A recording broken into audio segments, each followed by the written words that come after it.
Hi, my name is Amaya Pearson, and I'm going to be performing the short story Strong Horse Tea, which was written in 1973 by Alice Walker.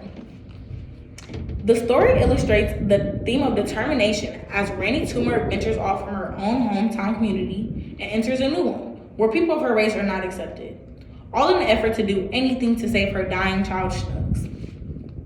Randy Toomer's little baby boy Snooks was dying from double pneumonia and a whooping cough. She was not married, was not pretty, was not anybody much, and he was all she had. Lo, why don't that doctor come on here? What you ought to try is one of those old home remedies. Sarah was a neighbor of Randy. She was an old lady who wore magic leaves around her neck. They were sewed up in possum skin and laid next to a dried lizard's foot. She knew how magic worked and could even do it herself. Well, that's just what the town people said. We're going to have us with a doctor. I don't believe in none of that swamp magic. And all the old home remedies I took as a child came just short of killing me. They gotta come see about this baby. Who'd go on and ignore a sick little baby like my Snooks? Some folks we don't know as well as we think we might do. What you want to give that boy of yours is one or two of those home remedies. Arrow's foot, sassafras, and cloves, or a sugar tit soaked in cat's blood. We don't need none of your richest remedies. The doctor will be here soon. I sent the mailman. Howdy, Randy May, said the red-faced mailman pleasantly, as he always did when Randy stood by his car to ask him questions. She usually wants to know why he always brought her pretty pictures of things that she needs if she couldn't have what was in the pictures.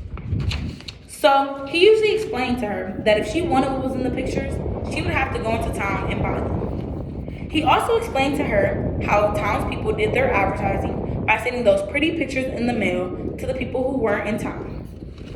Today, he felt like she looked even more ignorant as usual, as she stuck her dripping wet head in his car, causing him to recoil from the smell of her breath. She gave him little to no attention about what she was talking about her sick child, as he wiped away the dirty water she let drip into the plastic handle of his car. He wished she would stand back from his car so he can get going, but she clung to the side, gabbing away about Snooks, pneumonia, and how she wanted a real doctor. Black people as black as Randy always made him uneasy, especially when they didn't smell good, and when you could tell that they didn't right away. Well, mighty sorry to hear about that little fella. Why don't you try some of old Aunt Sarah's home remedies? No, we want a doctor, a real doctor. You get us a doctor from town. Like I said, we'll do what we can. The mailman left. It was less than an hour since talking to the mailman when Randy looked up expecting to see the doctor, but all she saw was old Sarah tramping through her grass with her walking stick. She couldn't pretend she was at home, being that there was smoke coming from the chimney, so she let her in and made her leave all her bags of tricks on the front porch. She would not let Sarah lay a hand on Snooks, and threatened to knock her across her head with her own stick if she tried. He coming all right. Let me tell you, child, he ain't. But I told you. I asked the mailman to bring a doctor for my Snooks. What you reckon brought me over here in this flood? Wasn't no desire to see a rainbow, I can tell you that. I's the doctor. That there mailman ain't get no further with the message than the road in front of my house. Lucky he got good lungs. As deaf as I is, I had myself a time trying to make out what he was yelling. Randy began to cry. Here, make him well. Oh my Lord, make him well. Randy Toomer swayed over the bed, watching the old woman touch the baby. She thought the time that she wasted waiting for a real doctor. Her guilt was of stone. I'll do anything you say to do, Aunt Sarah. Anything. Just please, God, make him get better.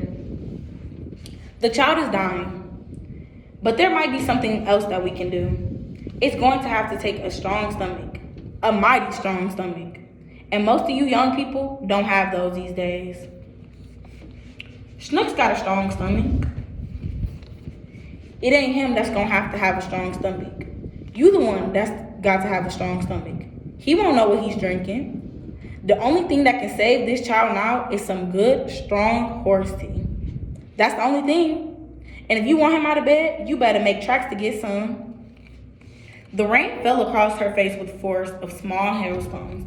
Her thin plastic shoes were sucked by the mud, but she pushed herself forward in a search of a lone gray mare.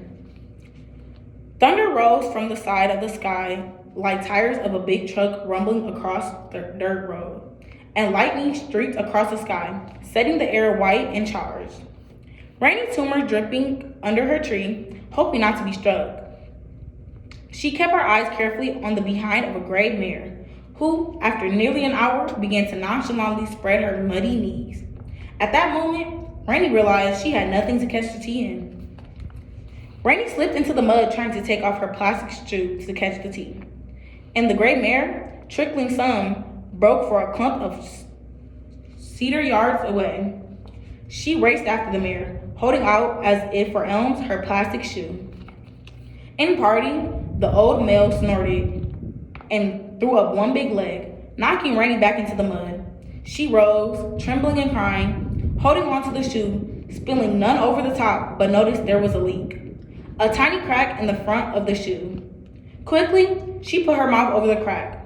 Ankle deep in the slippery mud of the pasture, she ran home to give that still warm horsey to her baby Schnooks.